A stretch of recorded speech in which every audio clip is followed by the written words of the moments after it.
Hola, buenas. Bonjour, bonjour. Comment allez-vous aujourd'hui? Comment allez-vous donc? Aujourd'hui, nous allons continuer notre lecture. J'espère qu'il n'y a pas de problème avec le micro. La lecture suivante dans l'interprétation des rêves. Donc, nous sommes toujours avec cette œuvre primordiale de Sigmund Freud, l'interprétation des rêves. Et nous en sommes arrivés au chapitre de la régression. Donc la régression, c'est un terme, une terminologie qui fait penser à quelque chose de négatif, à un retour, allons savoir où. Bonjour Sylvie. Donc la régression, nous allons voir que ce n'est absolument pas quelque chose de négatif, dans le sens où c'est simplement un mécanisme, un concept de la science psychanalytique et un mécanisme que donc nous allons voir qu'effectivement le rêve utilise dans sa fabrication du rêve. Donc Freud, dans ce chapitre, il va commencer en nous disant que ici, ce que nous allons voir, c'est que nous allons rentrer dans le terrain, à savoir dans le terrain psychologique, il va nous dire, d'accord? C'est-à-dire que nous rentrons dans un terrain psychologique et que la régression, donc c'est un concept, et que c'est un concept qui fonctionne dans le champ psychanalytique et qui donne la possibilité à la psychanalyse, donc de produire une nouvelle histoire de l'homme. C'est-à-dire que, et il va dire que simplement parce que la régression, c'est un mécanisme donc effectivement où on peut régresser à des situations passées de l'individu, de chacun, mais en plus que nous avons aussi la possibilité de régresser à des situations du passé de l'humanité. C'est-à-dire que nous n'allons pas nous limiter à notre propre petite histoire individuelle, sinon que en nous, en chacun de nous, il y a toute l'histoire de l'humanité. Ça ne se voit pas chez certains où on voit, non, c'est pour ça qu'on dit que selon un petit peu le travail que chaque personne a fait, il va vivre dans une époque ou dans une autre, que tout le monde ne vit pas au XXIe siècle. Bon, mais tout ça pour dire que l'effet de la régression, donc la régression c'est un mécanisme, et que nous ne le voyons pas seulement dans les rêves. Donc les rêves sont un phénomène qui va utiliser le mécanisme de la régression, mais nous allons voir aussi que les symptômes sont une production. Dans la production d'un symptôme, il y a un mécanisme, le mécanisme de régression. De la même façon que avec les souvenirs. Donc nous allons voir que tous les souvenirs, les souvenirs conscients aussi, sont en relation avec la régression. Que la réflexion est bien évidemment l'hallucination. D'accord? Puisque l'hallucination, on va dire que c'est comme un rêve réveillé, non? Une hallucination. Donc nous avions vu dans le chapitre antérieur, donc dans le chapitre de l'oubli des rêves, qui est un chapitre écrit pour nous dire, non, parce que ce chapitre, le chapitre de l'oubli des rêves, qui inaugure donc cette nouvelle section de l'interprétation des rêves qui s'appelle la psychologie des processus oniriques, qui nous avait démontré, Freud, que le texte, bon, nous le savions déjà, mais disons que là, il vient insister de façon théorique que le texte manifeste, donc c'est vraiment le texte sacré, c'est-à-dire que c'est la matière première que la psychanalyse va utiliser. Hein. Et que donc ce texte sacré, ce qui était très important et qui venait rompre avec toute l'idéologie antérieure, c'est que ce texte sacré, en fait, il ne va défendre aucune vérité. Que sur ce texte sacré qui est le récit du patient qui va raconter son rêve, il est nécessaire d'y ajouter donc les associations libres du sujet, du rêveur, du patient, et que à partir de là, que ces idées soient interprétées et donc ils se transforment en désir inconscient, qui est donc la réalisation du l'interprétation du rêve, donc le sens du rêve et l'interprétation. Et donc, l'importance que ce texte sacré, on avait dit de ce texte sacré, ce n'est pas l'inconscient. Parce que, évidemment, on pourrait dire, ben non, mais le texte sacré, ça doit être l'inconscient, puisque c'est le départ. Mais en fait, la psychanalyse, c'est une science d'effet. Et quand on dit que c'est une science d'effet, ça veut dire qu'elle s'occupe des effets de la production de l'inconscient. D'accord? Et le rêve est un des produits de l'inconscient. Donc, c'est-à-dire que nous avons, comme dans le capitalisme, on va dire que la marchandise, c'est le résultat final, non, qu'on va étudier. À partir de la marchandise, nous allons étudier le processus. Bah, dans le cas de la psychanalyse, c'est à partir du rêve que nous allons étudier le processus de formation. Donc, pour étudier ce processus de formation, on prend le texte sacré, le récit du rêve, comme matière première. D'accord? Donc, ce n'est pas le rêve rêvé, ce n'est pas la vie vécue du patient qui va nous intéresser, sinon que c'est ce qu'il nous raconte. C'est là où on voit que le plus important aussi dans notre vie à nous tous, c'est que c'est plus important ce que nous disons de ce que nous vivons que ce que nous vivons. C'est plus important, pourquoi? Parce que il est passé par une transformation, on va dire. Parce que pourquoi Freud il va s'occuper de ce texte sacré, de ce texte manifeste? Parce que ce texte, c'est un texte qui est passé par une transformation. Et c'est cette transformation qui va intéresser. Non? Donc, on avait vu que le travail de l'interprétation, c'est-à-dire que je partais, on va répéter, du rêve manifeste, je allais jusqu'aux idées latentes, c'est-à-dire que ça c'était, disons, le travail réel du rêve. Donc le travail réel du rêve, c'est le chemin contraire, c'est-à-dire que nous avons le rêve manifeste, le rêve que je raconte, les idées latentes, l'association libre du patient et l'interprétation. Ça, c'est le travail qui va se faire en psychanalyse. Et ce travail qui va se faire en psychanalyse, en fait, elle va nous raconter, elle va faire référence au travail réel du rêve. C'est-à-dire que nous allons, avec l'interprétation, construire le chemin contraire. Le chemin contraire. C'est-à-dire que l'interprétation, ce qu'elle fait, c'est qu'elle va produire les opérations qui ont eu lieu pour la formation du rêve. Elle va reconstruire les opérations, donc on avait vu qu'il s'agissait de la condensation, du déplacement, donc il avait construit, l'interprétation construit ce travail qui a été fait par le rêve. Et en fait, il va, d'une certaine façon, il va reconstruire ce qui a provoqué le rêve, qui est le désir sexuel infantile réprimé, désir inconscient. Donc, d'une certaine façon, il va reproduire la cause. Mais ce que vient nous dire Freud, c'est qu'il ne va pas reproduire la cause en elle-même, non? Sinon qu'il va reconstruire simplement la cause ou la partie de la cause qui a produit cet effet. Pas la cause en elle-même, sinon la cause qui a produit cet effet. Donc, le travail d'interprétation part du rêve manifeste, il élabore les processus de transformation, de condensation, déplacement, de la représentabilité, l'élaboration secondaire et la production du désir inconscient. D'accord? Et en fait, il va nous dire qu'il va se poser, donc aujourd'hui, il a dit que tout ça, c'était la réalisation d'un désir et tout ça, mais aujourd'hui, il va se poser la question à savoir, mais ça, où est-ce que ça a lieu? C'est-à-dire, où est-ce que ça se fait, tout ça?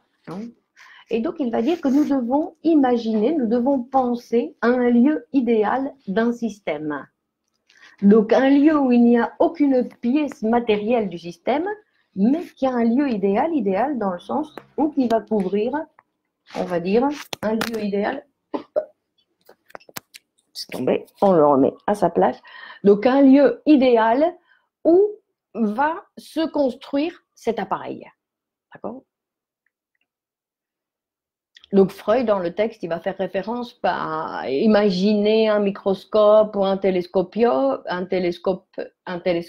parce qu'il dit, voilà, c'est cette situation idéale, c'est-à-dire qu'entre une lentille et une autre lentille, il y a un lieu ici qui est idéal, c'est-à-dire qu'il n'existe pas, qui est virtuel, et pourtant qui va produire quelque chose. C'est dans ce sens-là que Freud, il utilise cette image du microscope, et puis en plus, parce que, bon, à son époque, c'était l'époque où c'était l'époque des microscopes et de ces lentilles qui commençaient à apparaître pour avoir la capacité donc de lire l'extérieur d'une autre façon, non, pour développer, on va dire, les capacités humaines. Et donc il va nous dire que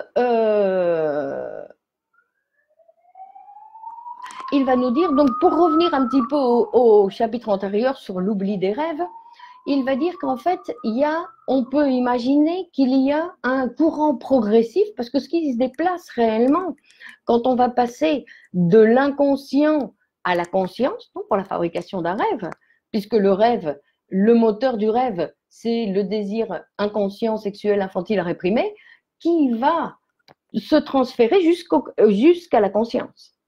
À chaque fois qu'il va passer d'un système à un autre système, il va se déformer pour arriver après dans la conscience comme quelque chose, en général, qu'on ne comprend pas, qui est complètement déformé pour qu'on ne puisse pas le reconnaître.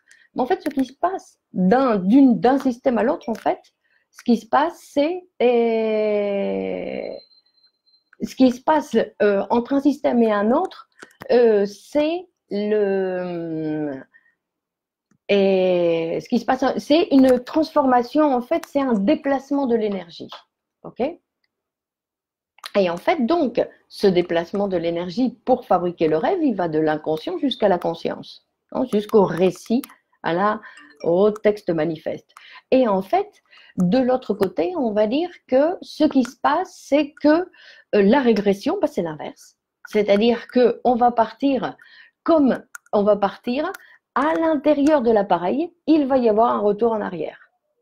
On continue. Nous allons voir si nous pouvons y voir un petit peu plus clair. Donc, on va voir que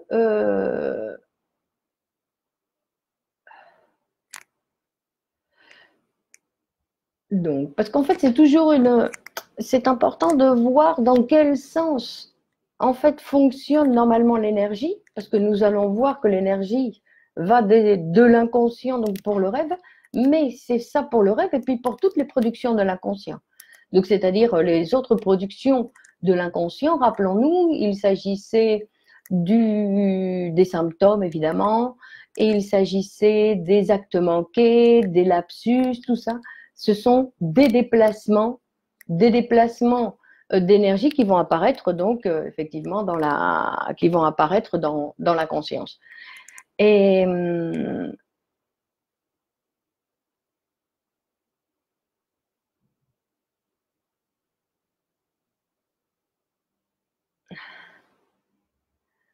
donc on va voir par exemple, attendez, pardon, je vais regarder par ici. Donc on va dire, hop, donc on va dire,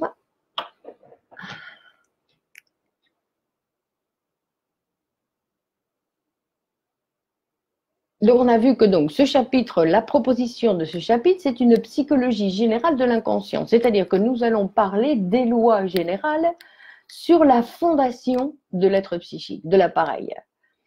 Donc il va nous dire donc une sorte de thèse qu'il va nous présenter, ou la thèse du chapitre qu'il va nous présenter, qui est: le rêve est un acte psychique important et complet. Sa force ou son élan, c'est toujours un désir à réaliser. Donc ça, c'est toujours l'objectif du rêve. D'accord? C'est-à-dire que c'est cette force qui est là constamment, qui ne dort jamais, et ce qu'elle veut tout le temps, c'est réaliser un désir. Je ne sais pas, Sylvie, si on peut dire que le virtuel est un concept freudien, alors. Je ne sais pas. Je ne sais pas parce que je pense que ça ne vient pas seulement de Freud, non, que le virtuel, à mon avis, c'est en relation aussi avec le symbole, et le symbole n'a pas été inventé par Freud. Mais bon, il faudrait rechercher pour aller voir, mais je ne crois pas. Donc, on va dire que la thèse de ce texte, et ici, s'il nous intéresse de garder cette idée de la thèse de le rêve est un acte psychique important et complet, d'accord, pour continuer la lecture. Et donc, nous avions vu que ce désir qui se réalise dans chaque rêve, en fait, dans le texte manifeste, il ne peut pas être reconnu, puisqu'il arrive toujours complètement déguisé. Non, qu'en général, c'était très particulier, que chaque rêve était particulier, en général absurde, et qu'ils étaient la conséquence, donc toute cette absurdité, on va dire toute cette difficulté de compréhension du rêve venait de ce péage par lequel doit passer cette énergie, par la censure qui s'occupe de transformer pour que le sujet ne sache rien de ce désir inconscient. Et donc on va voir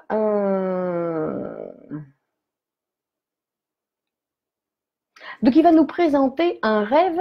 D'ailleurs, bon, il va nous présenter un rêve qu'il va, je vous le dis, parce qu'en fait, il va le travailler dans le prochain chapitre. Ici, il ne le travaille pas beaucoup, mais bon, il fait référence à ce rêve où c'est un papa qui est en train de veiller le cadavre de son fils. D'accord, il vient de perdre son fils et en fait, il est en train de veiller le cadavre de son fils et il s'endort et il fait un rêve. Et le rêve, c'est qu'il voit que son fils, tout d'un coup, donc qui était mort, il se lève, donc il est bien dans la salle là où il est, mais que tout d'un coup, son fils se lève et il lui dit « Papa, papa, tu ne vois pas que je suis en train de brûler ?» Parce qu'en fait, le père, il s'était endormi, il veillait son fils et en fait, il s'était endormi, il y avait des bougies à côté et il avait même imaginé en disant « Et si ça, tout d'un coup, ça commence à brûler ?» Et donc, effectivement, c'est ce qui est apparu dans le rêve. Donc, on va voir, Freud il dit qu'il y a déjà une interprétation facile et simple à faire, qui va être simplement que c'est la possibilité de ce père touché par la mort de son fils, qui peut, pendant le rêve, donc revoir son fils vivant. Bon, ce serait une des premières interprétations directes, puisque c'est la première interprétation, on va dire, facile à faire.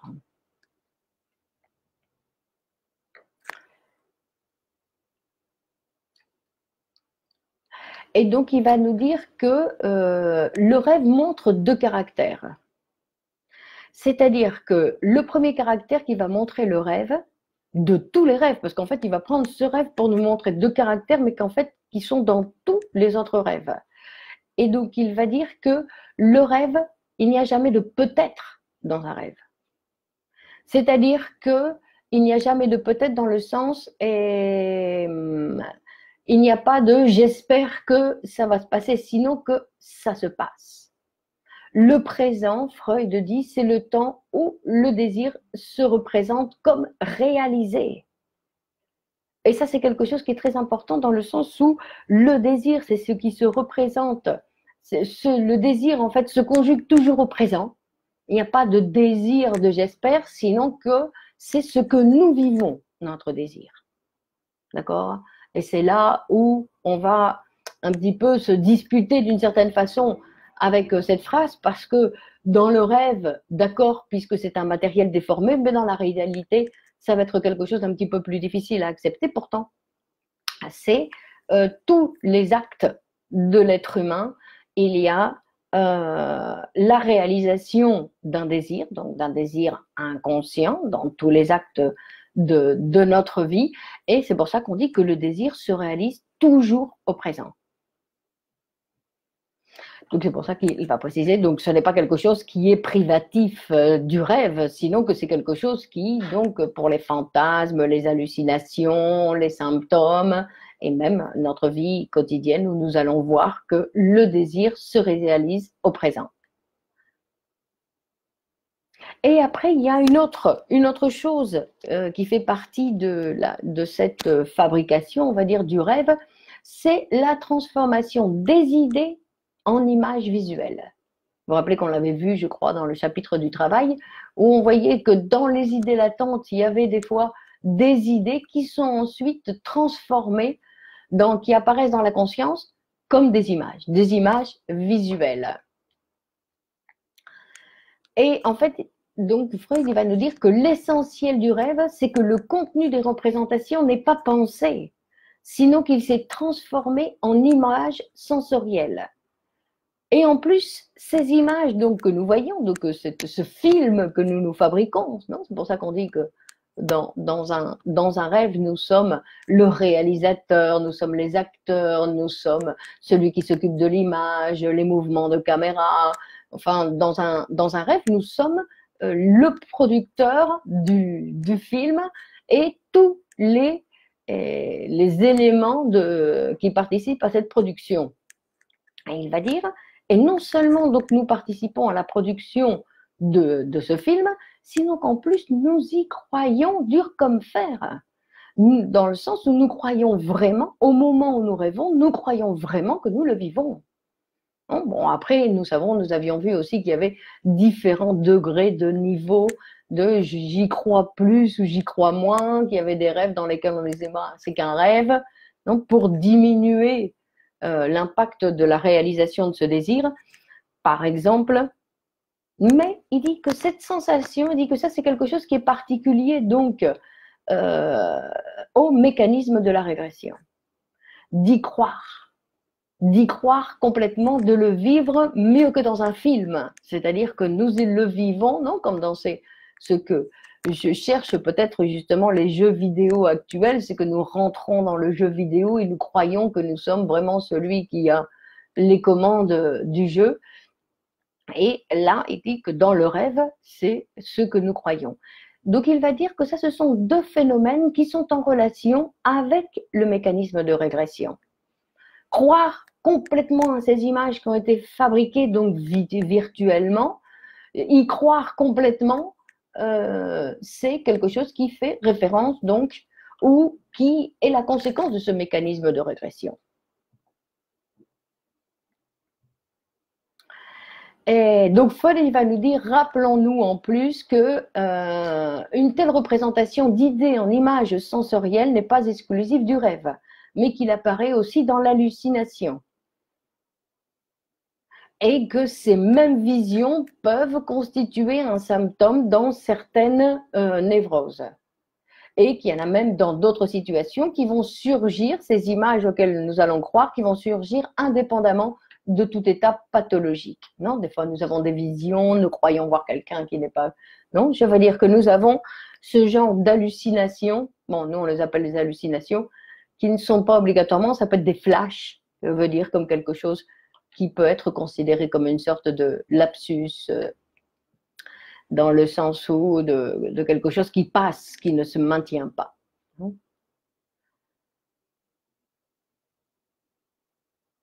Donc, il va nous dire, Freud, que si nous n'arrivons pas à imaginer que le rêve se développe sur une scène différente de la conscience, pour imaginer qu'on ne peut pas penser que le rêve se fabrique dans la conscience. Donc, il doit imaginer une idée de localité, il va dire Freud. Une localité psychique. Mais en fait, la localité psychique, elle n'existe pas en elle-même. Ça, c'est une reconstruction théorique que lui, il va faire. Dans le sens où la seule chose que nous avons comme localisation, c'est le discours du patient. Il n'y a pas d'autre localisation. Donc maintenant, après, pour reconstruire, ou plutôt pour essayer d'expliquer cette reconstruction, parce que lui, il a bien compris ce qui se passait. Mais maintenant, il doit voir, et son travail, ici, le travail de l'interprétation, c'est voir comment il va nous expliquer ce phénomène de régression. Sans justement faire de... Bon, justement, dans ce chapitre, c'est là où il commence à faire un graphique pour nous expliquer un petit peu le fonctionnement de l'appareil, mais c'est quelque chose, en fait, qui n'existe pas. Il ne faut pas tomber dans le piège du graphisme en imaginant qu'il y a un appareil quelque part, sinon que cet appareil, en fait, c'est une production qui va se faire théoriquement.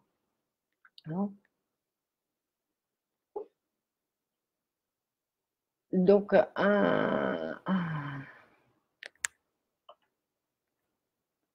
donc, il va dire, donc maintenant, si nous imaginons qu'effectivement, nous avons un appareil et que dans cet appareil, donc pour la tendance progressive, c'est aller de l'inconscient à la conscience. D'accord? Mais Freud, il va se présenter, il dit donc cet appareil, le psychique, dans cet appareil psychique, il y a des traces qui vont en fait être utilisées quand justement il va y avoir la régression pour revenir, pour remémorer, halluciner ou rêver en fait, et qui vont faire référence à ces traces qui existent en fait dans cet appareil. Donc il faut voir que ce sont des traces qui vont à chaque fois être produites.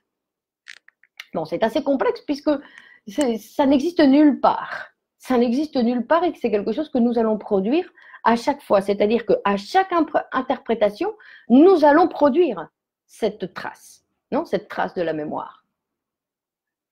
Donc il va nous expliquer que, a priori, il dit dans la vie de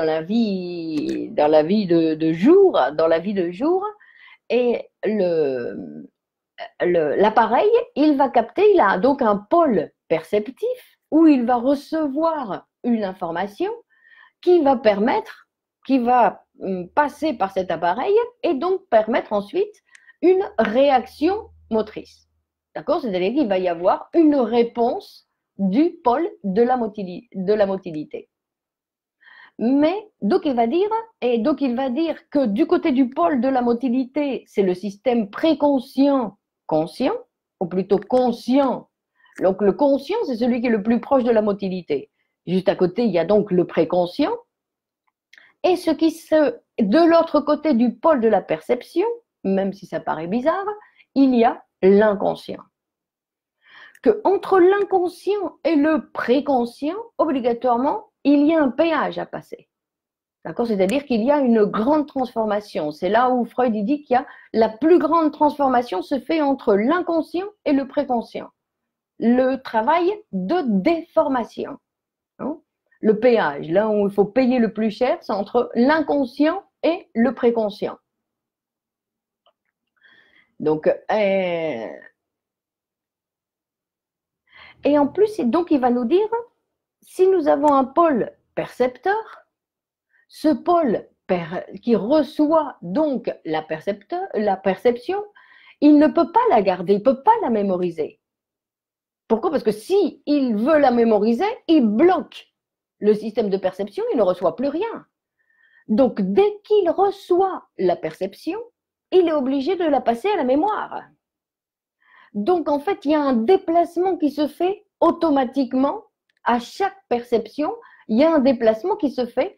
Pourquoi? Pour mémoriser.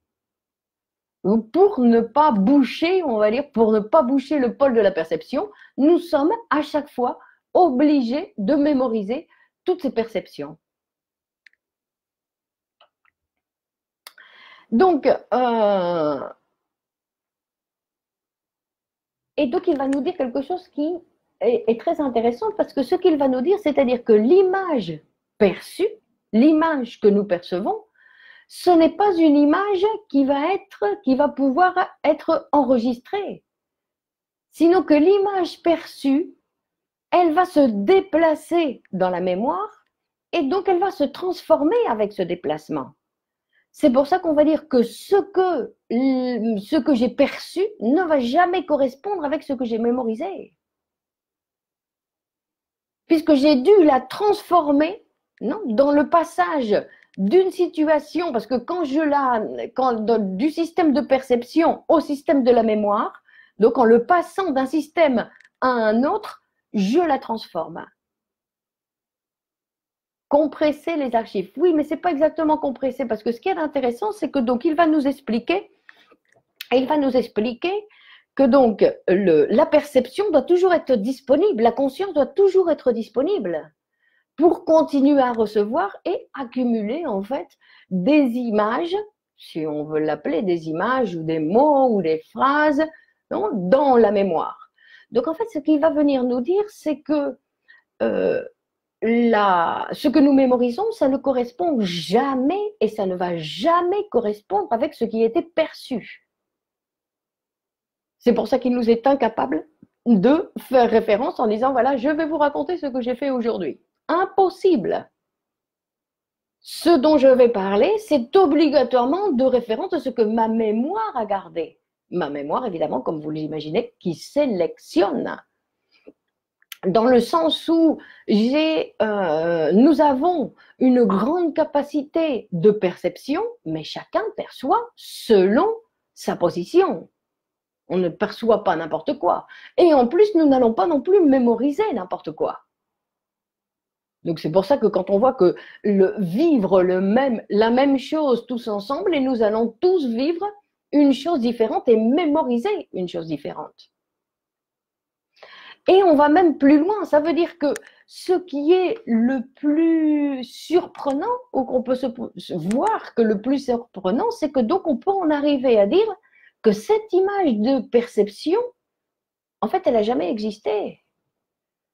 Elle n'a jamais existé dans le sens où je ne peux plus y retourner. Elle n'a existé que à l'instant d'être perçue. Et tout de suite, elle a disparu. Et il est absolument impossible de revenir sur cette image qui a été perçue. Donc, en associant, et c'est là où ce chapitre fait référence à un des éléments de la technique psychanalytique qui est l'association libre, non, on en a déjà parlé plusieurs fois, où en fait, ce qu'on va voir, c'est que l'association libre, c'est quand, bon, j'allais dire quand je rentre, comme si il s'agissait d'un récipient, mais quand je rentre dans la mémoire, en fait, je vais rentrer quelque part, je vais associer, donc c'est quelque chose, quand je dis récipient, c'est pour essayer de le présenter d'une certaine façon, mais en fait, c'est quelque chose qui va se produire avec l'association, donc ça fait ce que je vais dire. Ou je vais faire référence au bleu avec le ciel avec les vacances avec ceci. Non, c'est-à-dire que je vais faire une association par rapport aux traces, à ces traces qui sont inscrites dans ma mémoire. Bon. Et en plus, et donc en fait, bon, pour revenir à la régression, donc la régression, comme nous disions que notre appareil, en fait, normalement, il reçoit la perception qui passe par l'appareil et qui va ressortir, non, dans la conscience. Non, il va passer donc de l'inconscient au préconscient à la conscience pour ressortir à la motilité, non, pour pouvoir s'exprimer, on va dire. Mais clairement, dans le rêve, c'est pas possible. Dans le rêve, il n'y a pas de pôle moteur. Donc, comme il n'y a pas de pôle moteur, je suis obligée. Donc, le rêve, l'énergie, en fait, comme elle ne peut pas s'exprimer et sortir, elle repart en arrière. Donc, c'est un phénomène du rêve. C'est un phénomène tout à fait normal, la régression, dans le système du rêve. Ouais, et dans beaucoup d'autres systèmes, dans beaucoup d'autres phénomènes, on va dire, où il y a un retour dans la mémoire sur les traces, ces traces mnésiques qu'on appelle les traces de la mémoire. Et c'est pour ça, et ces traces, en général, ce sont donc des choses visuelles. Et en fait, ce qu'il va nous dire, c'est que ce sont directement des souvenirs infantiles. Ces traces dans lesquelles non, on avait vu aussi que le matériel que le rêve utilisait, donc c'était un matériel où très souvent c'était des souvenirs quand on faisait l'association libre, donc en associant, en rentrant dans la mémoire, on en arrivait à une trace mnésique qui faisait référence à notre enfance. Donc ça, c'est pour faire référence à la régression donc, qui a lieu dans le rêve, où comme il n'y a pas accès, que le sujet n'a pas accès à la motilité, donc il est obligé de faire revenir en arrière l'énergie et d'utiliser, il se retrouve donc avec ces traces amnésiques, parce que là, l'énergie se retrouve en arrière et elles s'en vont dans les traces amnésiques là, parce que c'est quelque chose c'est une construction, tout ça, je répète parce que c'est très important, c'est une construction théorique. C'est-à-dire que nous ne pouvons pas ouvrir le crâne, il n'y a nulle part où nous allons pouvoir voir que réellement il se passe ça. Mais c'est pour ça qu'on dit que c'est une construction théorique, dans le sens où avec le résultat, je fais cette construction théorique. D'accord? C'est-à-dire que c'est une construction qui va venir expliquer le phénomène, mais le phénomène, je sais uniquement quand j'ai le résultat. C'est-à-dire, c'est pour ça que si je n'ai pas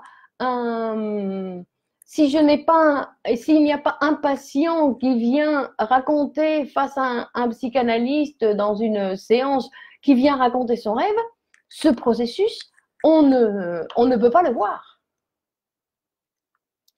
Bon, on ne peut pas le voir, on ne peut pas le savoir, exactement. Donc, nous allons voir, par exemple, pour continuer.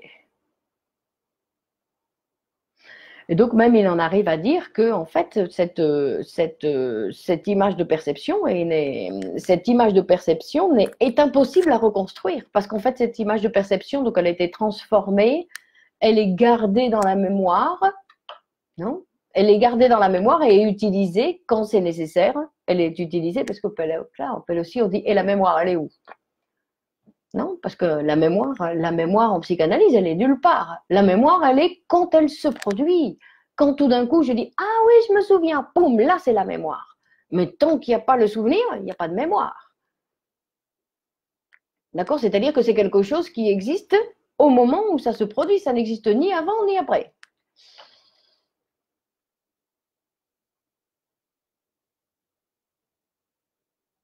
Donc, ce chapitre de la régression vient nous parler de l'association libre qui a lieu dans tous les rêves. Et cette association libre, c'est ce déplacement d'énergie qui va passer d'une trace amnésique à une autre trace amnésique à une autre trace amnésique. D'accord? Qui va ensuite être utilisée pour que le patient puisse raconter son rêve. Et donc après, nous avions, vous vous rappelez, le deuxième élément de la technique. Donc d'un côté, nous avions l'association libre, de l'autre côté, le deuxième élément, c'est le transfert. Le transfert. Et donc, c'est ce que nous verrons dans le chapitre de mardi prochain, qui est la réalisation de désir, où Freud va faire référence donc justement à ce transfert d'énergie qui fait référence à ce qui se passe donc entre autres dans cette relation psychanalytique entre le psychanalyste et le patient. Donc il va dire que la régression, pour revenir un petit peu sur la régression, il dit que nous utilisons le mécanisme de la régression quand nous allons réflexionner, quand nous allons penser, et quand nous allons à la recherche d'un souvenir, il dit aussi. C'est-à-dire que quand nous allons chercher, oui, tu te rappelles, bon, alors là, poum, nous rentrons nous allons chercher les traces. Donc, c'est pour ça que quand on essaye de se mettre d'accord sur les souvenirs, mais non, c'est un jeudi, mais non, c'était le 30, mais non, c'était tel jour, c'est impossible de se mettre d'accord. Et quand les gens, ils se mettent d'accord, parce que c'est impossible qu'ils aient gardé la même information. Vous comprenez que ce n'est pas possible qu'ils aient gardé la même information. Ils ont tous, ou chacun, même en ayant vécu la même scène, on a gardé un élément de cette scène différent. Donc, on va dire que quand on dit oui, tu as raison, oui, c'est vrai, c'était jeudi 30, oui, tu as raison, c'est vrai, c'était comme ça, c'est parce qu'il y en a un qui dit, bon, d'accord, je vais lui donner raison, d'accord, ou parce qu'il y en a l'autre qui est tellement insistant pour vouloir avoir raison, mais que ce n'est pas possible. Nous avons chacun un appareil différent et que nous avons capté des choses différentes et que nous avons des traces mnésiques différentes et une association différente. Donc, c'est absolument impossible que nos souvenirs correspondent. Une autre chose, donc là, dans ce chapitre aussi, nous pouvons faire référence, parce que nous allons voir donc cette régression, effectivement, après, ça fait référence ça va être un mécanisme qui va être utilisé pour les symptômes. C'est-à-dire que le symptôme, c'est quand il y a une partie de notre libido, de notre énergie qui est restée coincée, on va dire, coincée dans un élément d'une étape de notre développement. D'accord? Donc, dans l'étape de notre développement, il y a notre énergie qui devrait être toute dans le présent. Il y a des éléments qui restent coincés, on va dire, qui restent coincés. Non, c'est ce qui se passe en général chez les névrosés. Des éléments qui restent coincés dans des souvenirs. Donc, l'énergie, elle reste des souvenirs. Donc, ils peuvent être conscients. Freud va les appeler les souvenirs écrans, ou je ne sais plus comment on dit en français. Mais disons que ce sont ces souvenirs que les névrosés, en général, ils en ont plusieurs, comme ça qu'ils ont l'habitude de raconter, et que ce sont des souvenirs qui sont chargés encore d'énergie, qui sont chargés de sentiments. Et en fait, il dit que tout ça, c'est pour cacher le véritable souvenir dont ils ne veulent rien savoir.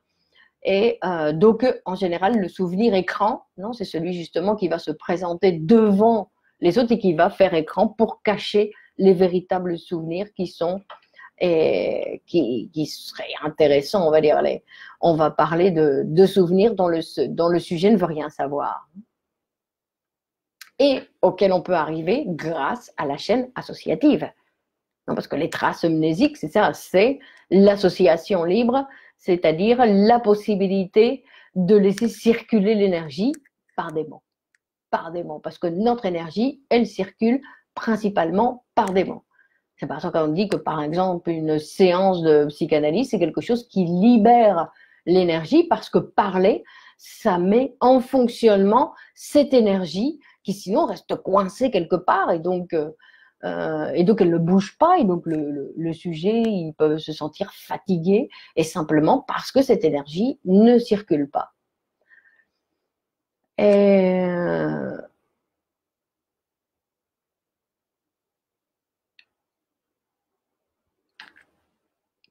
donc après, il va nous raconter donc un souvenir, par exemple, il va nous présenter donc un rêve et un exemple, on va dire un exemple de rêve. Un exemple de rêve d'un petit garçon de 12 ans qui avait beaucoup de difficultés pour s'endormir. Et qu'à chaque fois qu'il arrivait à s'endormir, il commençait à tomber de sommeil, en fait, il commençait à avoir des têtes vertes avec des yeux charnus, comme ça, qui lui faisaient peur, hein, chaque fois qu'il voulait essayer de s'endormir.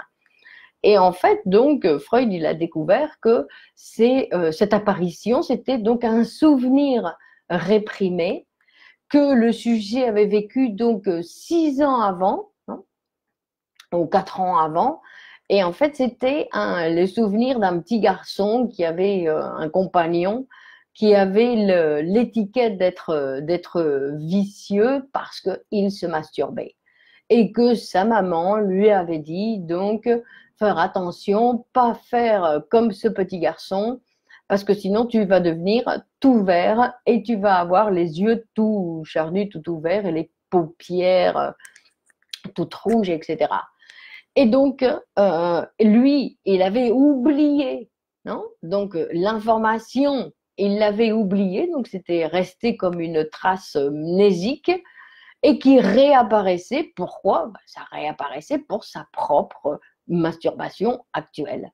Et donc, il était hanté par cette phrase. Donc, vous voyez, c'était une phrase qui vient et qui avait été réprimée parce que le petit garçon, en fait, il voulait réprimer sa propre masturbation, on va dire, non? Ah, et parce que la mère aussi, donc parce qu'il avait des problèmes aussi pour étudier, il étudiait pas bien à l'école, etc. Et en fait, c'est parce que la maman, elle avait dit, tu vois, ces petits enfants qui sont vicieux comme ça, non seulement ils vont devenir avec une tête verte et tout ça, mais en plus, ils n'étudient pas bien à l'école, ils ont des difficultés pour apprendre à l'école, etc. Et donc, comme lui, il se masturbait, ben, il avait les mêmes symptômes que ce petit garçon qu'on lui avait décrit. Et donc, quand on découvre ce souvenir, ben, rapidement, le petit garçon peut reprendre sa vie, redevenir un bon élève.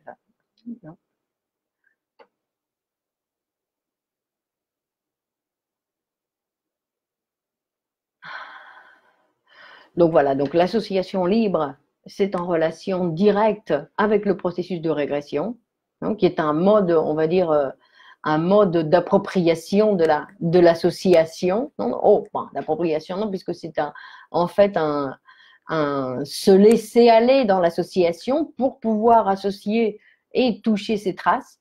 C'est pour ça qu'on disait que de temps en temps, on va passer sur quand on disait qu'on peut passer sur les premières traces, et les premières traces, on dit, mais ça n'a rien à voir, ça n'a rien à voir. Oui, mais après, si je continue à associer, c'est là où les éléments deviennent, on va dire, plus intéressants pour ce que je suis en train de faire. Non? Pour découvrir réellement ce qu'il y a derrière, c'est l'association libre, les premières traces, on va dire les premières traces mnésiques. Bon, il est où mon micro? Ah bah oui, il est là. Donc voilà. Voilà l'histoire de la régression. Donc c'est un mécanisme, c'est un concept qui participe à la production de beaucoup de phénomènes psychiques et qui n'est absolument pas quelque chose qui n'est pas en relation directe avec. On a toujours l'impression quand on parle de régression, qu'on parle d'hypnose, pardon, et de phénomènes paranormaux, etc. Et en psychanalyse, pas du tout. Alors bien sûr, si on sort de la psychanalyse, la régression, c'est autre chose, mais en psychanalyse, la régression, c'est un mécanisme psychique qui est donc très utile à la réflexion, qui est très utile qu'on utilise en fait constamment. Parce que moi, j'ai préparé le texte. Si je n'avais pas la possibilité de ce mécanisme de régression, je n'aurais pas de mémoire, je ne pourrais pas me rappeler. Donc, c'est quelque chose qu'on utilise tous les jours et qu'on utilise dans notre vie quotidienne. Donc, voilà. Si vous avez des questions, si vous voulez faire des commentaires, dire…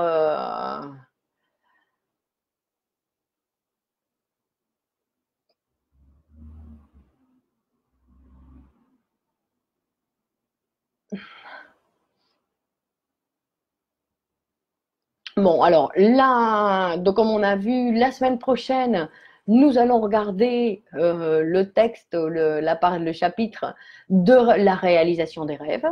Donc, nous allons rentrer dans la réalisation des rêves. Et ensuite, nous allons, donc, quels sont, parce que je ne les connais pas par cœur, donc nous avons, donc nous étions avec la réalisation de désir. Donc ça, c'est le prochain chapitre. La réalisation de désir, donc qui est le deuxième élément de la technique psychanalytique, on va faire référence à ça. Ensuite, je crois que nous avons le rêve d'angoisse, l'interruption du repos par le rêve, c'est-à-dire le rêve d'angoisse, ou appelé aussi le cauchemar, le rêve d'angoisse, le cauchemar. Et ensuite, nous avons la répression, le processus primaire, le secondaire et la répression. Et en plus, donc à chaque fois, je fais référence pour voir quand est-ce qu'on termine apparemment la lecture, pour voir, parce que ça va être… Et ensuite, nous avons donc le dernier chapitre qui est l'inconscient et la conscience, la réalité. Donc en fait, il nous reste quatre chapitres. Donc c'est intéressant parce que après cette lecture, nous pourrons avoir une vision globale de ce que vient nous présenter Freud dans l'interprétation des rêves. Après, il faudra continuer, effectivement, il faudra continuer la lecture parce que c'est un livre qui est très très riche. Et puis parce que, vous voyez, comme on peut le voir dans ce chapitre de la régression, on oublie. On oublie, c'est-à-dire qu'il y a une dynamisme, donc il y a des traces sur lesquelles on va pouvoir revenir avec facilité. Et après, il y a d'autres traces où on va avoir énormément de difficultés pour revenir. Donc, il est nécessaire de continuer de répéter la lecture du texte pour que tous ces éléments soient à notre disposition. De la même façon que ce que nous faisons tous les jours. Non, pour ceux qui vont au gymnase, et quand on va au gymnase, bon, on a une prédisposition pour l'utilisation, une facilité d'utilisation de certains muscles. Par contre, si on arrête d'aller au gymnase, bah, tout d'un coup, ces muscles, ils ont une utilisation un petit peu plus difficile.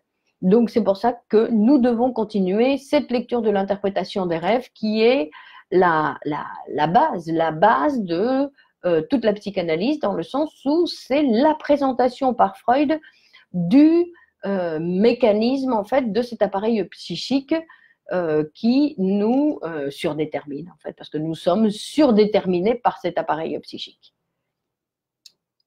Donc, il convient de continuer à lire pour pouvoir prendre, parce que évidemment, la lecture de la psychanalyse, la lecture de l'interprétation des rêves vient nous mettre une distance avec la réalité sensible. Et c'est ça qui est intéressant aussi parce que, et c'est intéressant et surtout, je dirais, indispensable dans le sens où si nous avons la possibilité d'avoir une science sur laquelle nous aider à vivre, parce que sinon, qu'est-ce qui dirige ma vie ? Si ce que je sens, si j'ai envie, si j'ai pas envie, si j'aime bien, si j'aime pas. Donc, sinon, qu'est-ce qui dirige? Ou alors, il y a d'autres personnes qui dirigent leur vie en disant, voilà, mon objectif, c'est ça. Donc, je vais prendre un livre qui va me dire comment je fais pour obtenir tel objectif. Et ça, ce sont des plans, non? Des plans un petit peu qui sont préparés en général par les entreprises qui veulent essayer de tout calculer, comme on veut calculer, comment on produit un film commercial, comment on produit. Donc, effectivement, il y a un produit, il y a des phénomènes qui peuvent étudier, mais c'est jamais vraiment ce qu'on imaginait. Il y a toujours des surprises, il y a d'autres choses qui rentrent en jeu. Et puis en plus, ça c'est pour la production, on va dire pour la production par exemple d'une entreprise. Mais avec la psychanalyse, la lecture se fait tout à fait différemment. Donc c'est-à-dire que je ne peux pas me laisser prendre par ce que je sens, ni par mes sensations, ni par mon humeur, mon moral, comme on dit, mais sinon que je dois pouvoir m'appuyer sur quelque chose qui vient me dire que je ne peux pas croire tout ce que je sens. Des fois, je me sens triste, je suis comme ça, et puis tout d'un coup, je vais à ma séance de psychanalyse et on m'interprète qu'en fait, je suis super contente. Mais que comme je ne supporte pas d'être super contente, bah, je me sens triste. Par exemple. C'est-à-dire, des fois, c'est totalement le contraire. Totalement le contraire. Donc, c'est pour ça que la psychanalyse, c'est un élément qui est assez intéressant pour réussir à voir et à découvrir un petit peu ce que vraiment il nous arrive et pour nous aider à prendre la bonne direction, pour nous aider à choisir le chemin qui convient pour notre vie, ou plutôt, plus que choisir, à faire, puisque le chemin n'existe pas, nous devons le faire, le chemin. Donc, avec quel mot je vais faire mon chemin? Avec quelle phrase je vais faire mon chemin? Parce que c'est de ça. De quoi je vais m'entourer pour fabriquer mon chemin, ma vie, pour fabriquer ma vie? Donc, non seulement je vais m'entourer de personnes, sinon que je vais m'entourer de phrases qui vont m'aider à ne pas me laisser aller, à pouvoir continuer à construire ce que je me suis proposé. Ou alors à directement fabriquer un objectif. Parce qu'il y a beaucoup de gens aussi qui vivent sans objectif, qui vivent en disant, bon allez, ce qu'on veut, c'est ne pas souffrir, hein, comme dit Freud. C'est-à-dire que les gens vont se considérer heureux quand ils vont dire, je ne souffre pas, je n'ai pas mal. Ça, c'est le bonheur. Mais ça, c'est une partie du bonheur. C'est une partie du bonheur. Après, il y a un autre bonheur qui est la satisfaction de construire quelque chose avec d'autres personnes et de construire et de participer à la construction de quelque chose. Bon, Pour la prochaine fois, donc nous continuons avec la réalisation de désirs mardi prochain. Donc nous serons toujours au mois de septembre. On sera le 1er octobre. Je ne sais pas, nous serons en octobre. Oui, nous serons le 1er octobre.